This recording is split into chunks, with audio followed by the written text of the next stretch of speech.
Selamat berjumpa kembali dalam layanan audio Sahabat Seperjalanan. Hari ini adalah hari Kamis 19 Juni 2025. Tema renungan saat teduh kita dengan judul Jauhi Penyembahan Berhala. Firman Tuhan terambil dalam 1 Korintus 10 ayat 14 sampai dengan ke-17. Karena itu saudara-saudaraku yang kekasih, jauhilah penyembahan berhala. Aku berbicara kepada kamu sebagai orang-orang yang bijaksana. Pertimbangkanlah sendiri apa yang aku katakan, bukan kacauan pengucapan syukur. Yang atasnya kita ucapan syukur adalah persekutuan dengan darah Kristus. Bukankah roti yang kita pecah-pecahkan adalah persekutuan dengan tubuh Kristus? Karena roti adalah satu, maka kita sekalipun banyak adalah satu tubuh, karena kita semua mendapat bagian dari satu roti yang sama. Mari kita berdoa. Bapa yang di dalam surga, terima kasih buat kebenaran firman Allah, agar kami bisa menjauhi penyembahan berhala di dalam berbagai macam ekspresi dan perbuatannya. Dalam nama Tuhan Yesus kami berdoa, amin. Shalom sahabat perjalanan yang dikasihi Tuhan.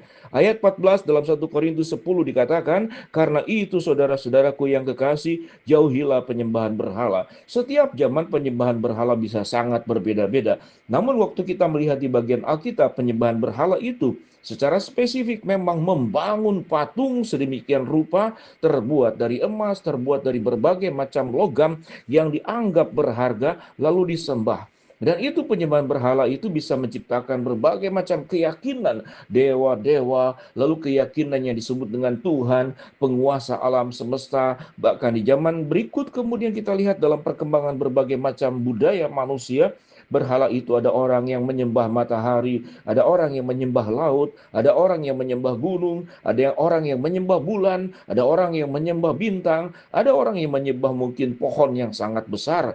Semuanya itu berdasarkan sebuah ketakutan manusia untuk mencari rasa aman, rasa perlindungan. Lalu mereka mencari yang namanya Tuhan. Kita bersyukur kalau Kristus menyatakan diri, sehingga kita tidak perlu susah-susah lagi mencari di mana Tuhan, di mana Tuhan. Karena Tuhan sudah hadir, mendatangkan dirinya, meninggalkan sorga, datang ke dalam dunia, menjadi sama dengan manusia di dalam diri Kristus Yesus. Kalau Yesus sudah datang ke dalam dunia, menyatakan dirinya, apalagi kita sebagai orang percaya yang sudah menerima kebenaran firman Allah dalam Alkitab yang sangat lengkap, yang diinspirasikan oleh Roh Kudus, sehingga kita tidak perlu lagi mencari-cari yang namanya iman, yang namanya Tuhan, lalu kemudian mereka membangun berhala-berhala yang kemudian diciptakan oleh mereka sendiri.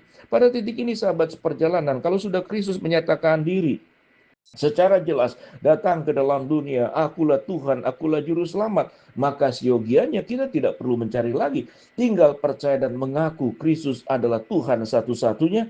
Dan apalagi kita lihat dari titah Tuhan, 10 hukum Tuhan, jangan ada padamu ilah lain di hadapanku, jangan menyebut nama Tuhan Allahmu dengan sia-sia, hormatilah dan kemudian tunduklah untuk bisa memperingati hari Sabat. Sabat adalah bentuk mengingat akan Tuhan yang maha baik. Di dalam bagian firman Tuhan ini kita melihat, tetapi penyembahan berhala ternyata tidak terlepas orang percaya bisa berhenti dari penyembahan berhala. Karena berhala-berhala di zaman sekarang bisa berbeda bentuknya. Bisa hedonisme, yaitu kesenangan, kesukaan kepada yang namanya itu kesenangan dunia. Kesenangan yang bersifat fisik. Kesenangan kepada finansial, kepada uang, harta, hobi. Kemudian penyembahan berhala juga bisa menyembah diri sendiri, menjadi pusat segala-galanya. Karena berhala artinya menjadikan satu-satunya tujuan daripada penyembahan. Sementara penyembahan sesungguhnya kita beriman kepada Allah dan tidak boleh ada Allah lain di hadapanku.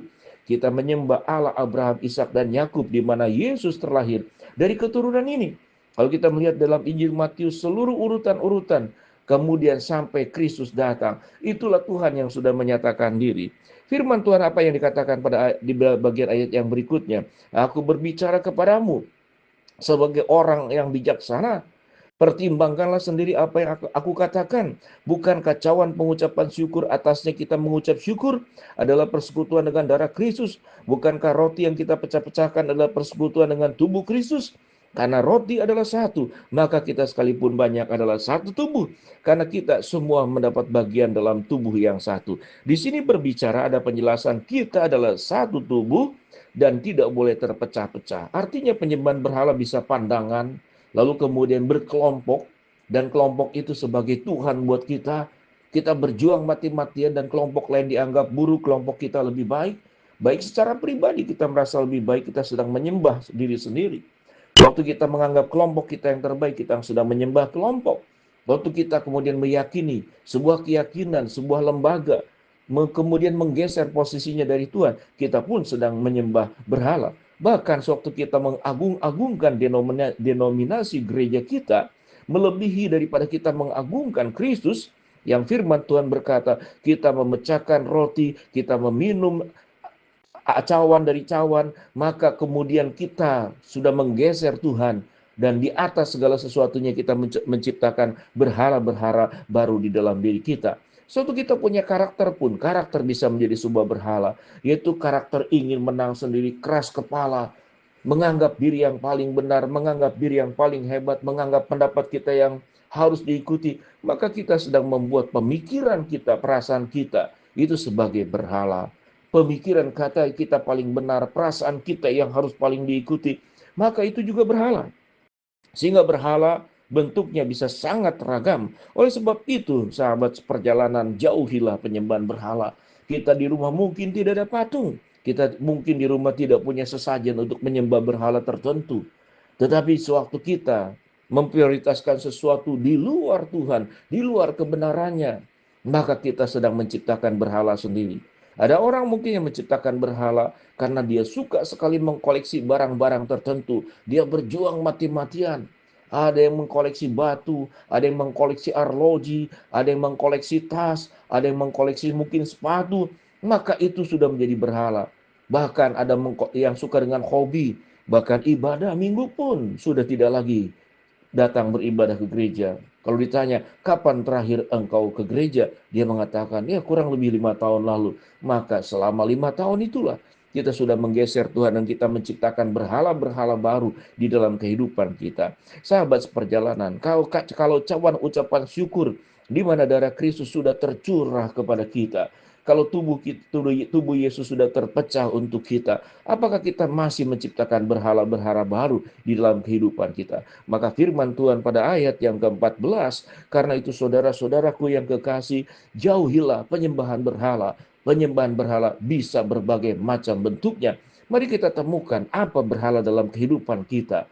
Dan kita meminta ampun dan datang kepada Tuhan. Tuhan ampuni jikalau aku selama ini tidak menjadikan engkau Tuhan satu-satunya penyembahanku, Tuhan satu-satunya yang aku harus muliakan, yang harus aku agungkan, yang harus aku junjung, dan tidak ada yang menggeser engkau dalam pusat hidupku. Karena Tuhan sendiri yang sudah memusatkan seluruh kasih dan cintanya untuk setiap kita masing-masing, mengorbankan dirinya. Sementara kalau kita masih menyembah berhala, kita sedang menciptakan sesuatu yang baru, lalu kita melupakan segala kasih setia Tuhan yang sudah menyelamatkan kita, yang sudah mencintai kita, yang sudah mengasihi kita. Janganlah menjadi orang-orang yang sesat, janganlah menjadi orang-orang yang jalannya serong kiri dan kanan.